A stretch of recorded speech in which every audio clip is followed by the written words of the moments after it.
నమస్తే, welcome to ISR 9 news. NTR జిల్లా Jaggayyapeta August 1 నుండి 7 వరకు జరిగే తల్లిపాల వారోత్సవాల్లో భాగంగా సోమవారం గర్భిణీలు బాలింతల గృహ సందర్శన కార్యక్రమాన్ని అంగన్వాడీ కార్యకర్తలు నిర్వహించారు. ICDS CDPO లక్ష్మీ భార్గవి ఆదేశాల మేరకు తల్లిపాలు ఇవ్వడాన్ని మెరుగుపరచడంలో వారి పాత్రపై తల్లులు, భర్తలు, కుటుంబ సభ్యులకు అవగాహన కల్పించారు. ఈ సందర్భంగా వార్డుల ర్యాలీ నిర్వహించారు. ఈ కార్యక్రమంలో 12, 13, 14 వార్డుల అంగన్వాడీ కార్యకర్తలు, 8వ సచివాలయ సిబ్బంది, ANM, ఆశాలు తదితరులు పాల్గొన్నారు.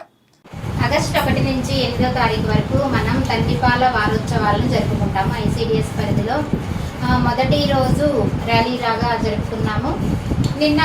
మొన్న శనివారం రోజు తల్లిపాల యొక్క పొజిషన్, శిశువుకి పాలు ఇచ్చే విధానాన్ని తల్లులకి తెలియజేశాము.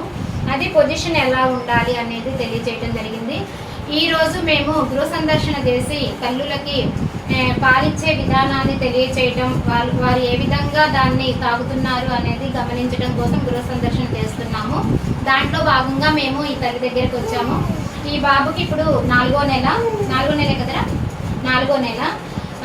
పుట్టిన వెంటనే తల్లిపాలు ఇవ్వాలని, మొట్టమొదటిగా వచ్చే ముర్రిపాలని తప్పనిసరిగా తాగించాలని, దాంతో పాటుగా 6 నెలలు కేవలం తల్లిపాలే ఇవ్వాలని, మిగతా ఏ ఆహార పదార్థాలు ఇవ్వకూడదు, కనీసం దాహం వేస్తుందని చెప్పి నీళ్లు కూడా పట్టించకూడదు అనే విషయాన్ని తెలియజేశాము. మనం చెప్పిన సూచనలన్నీ పాటించుతూ ఈ బాబు ఇప్పుడు 4వ నెల. బాబు గ్రోత్ కూడా వయసుకి తగ్గట్టుగా ఉన్నది, ఎత్తుకు తగ్గట్టుగా ఉన్నది. ఈ విషయాల్ని మేము తెలియజేస్తున్నాము. వయసుకు తగ్గ బరువు ఎంత ఉన్నాడు బాబు? ఇప్పుడు 6.5 కేజీలు. వయసుకు తగ్గ బరువు గ్రీన్ జోన్లోనే ఉన్నాడు. ఎత్తుకు తగ్గ బరువు కూడా ఉన్నాడు. 6 నెలలు తల్లిపాలే ఇవ్వాలి, మిగతా ఆహార పదార్థాలు ఏమీ ఇవ్వరాదు. మీ బాబుకి ఎన్ని గంటలకు ఒకసారి పాలిస్తారు నువ్వు? 2 అవర్స్కి ఒకసారి, ప్రతి 2 గంటలకు ఒకసారి. ఆరోగ్యవంతమైన శిశువు 10 నిమిషాలు ఒకేసారి పాలని తాగగలుగుతాడు, మింగగలుగుతాడు. అనారోగ్యంగా ఉన్న శిశువు పాలు తాగుతూ బుగ్గలోనే అలా పెట్టుకొని చప్పరించుతూ మింగలేక అలా ఉండిపోతాడు అనమాట.